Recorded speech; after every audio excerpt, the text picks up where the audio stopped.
What's your perception of how the clinic evolved and came to be? Oh God. I don't even know how to answer that. Well, you can say. I'll give you my opinion. I'm happy Yeah, to I do know, it. but I don't even know how you answer that because you can't shit talk the other clinic. No, It's bad that's form. fair.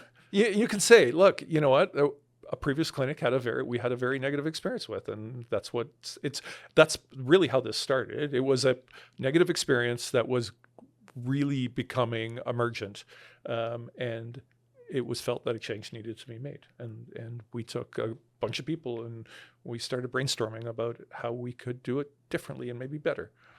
So did you think at the time like, no, this is going to really work, or well, maybe this is a bit of a pipe dream. We'll see how this works out. No, I think I thought it was going to work. I mean, I don't think any of us planned that we would open a clinic in September of 2019 and 6 months later be hit with a global pandemic. No, that was definitely a challenge. There's no question about that. We wanted a nicer looking clinic. There's no question about that. We wanted a clinic.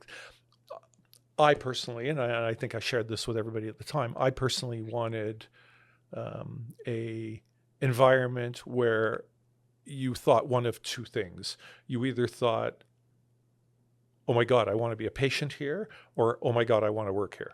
And I think we achieved that. I think many people have come into it and really appreciated the efforts and the details that have been put into the clinic to do so. What would your thoughts be about the strengths of the clinic? Maybe also what we don't do well. Well, we're close knit, so it's a good thing. Yep. Since you've had a patient panel now of what, almost 20 years? Yep. So majority of your staff are well versed with the patients for at least 5 to 10 years, if not arguably 20 years of your patient panel. Correct. So it creates like a home away from home almost of the you're like your patient's medical home. Which is a word phrase Alberta Health Services would love you to use. But in the sense of like the patients come and they'll know either a lot about us or we know a lot about the patients. So You'll have your patients that arguably were kids when they started in your patient panel. And now they're into their 20s, their 30s. So then now they're having kids of their own. Or you had ones at the time that were maybe just recently married and now they're grandparents. So you have the full spectrum of a patient population from cradle to grave, arguably. And so I think a strength of the clinic is that we've created that close-knit community, arguably, that patients feel comfortable with coming in and knowing that the staff knows who they are, that it's not something that they feel uncomfortable when they walk in. Is there too much familiarity at the clinic? I don't know if there's too much familiarity per se. I mean, most times patients will just walk in and wave and say they're here and they sit down. So if you don't know who they are, then it might create a little bit of an issue. But because we've created that environment with our patients, they're just comfortable to come in and sit down and do what they got to do. Okay, fair. What would you say a strength of the clinic is? The knowledge of the patients is critical. I think it makes it easy, but and it also goes to my belief that a good patient-physician interaction is based on knowledge about what that patient is about, what that patient cares about, what are the important things in their life and what's not. I like knowing patients by their first name.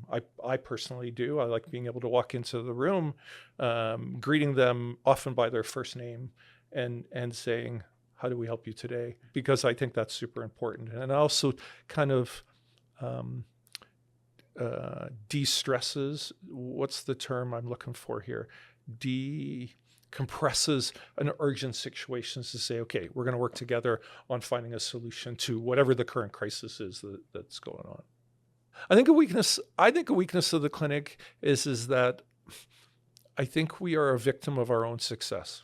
I think there is a lot of expectations that we are able to do it all, and we can't. We have limitations. We can't do and fix absolutely everything. We definitely need help in doing that. And I think patients sometimes forget that. And so they come and they kind of go, what do you mean you're not going to fix this? And it's not the first time that's been said to me. And we need to, remind ourselves, maybe, I don't know about reminding the patients, but remind ourselves that says, hey, we can't do it all. And sometimes we need a little bit of help. I think going off of that, then a weakness of the clinic is that we don't know how to say no. You know what? Because if somebody comes in with a grocery list of concerns, rather than addressing the top 3, we try our best to address all 10.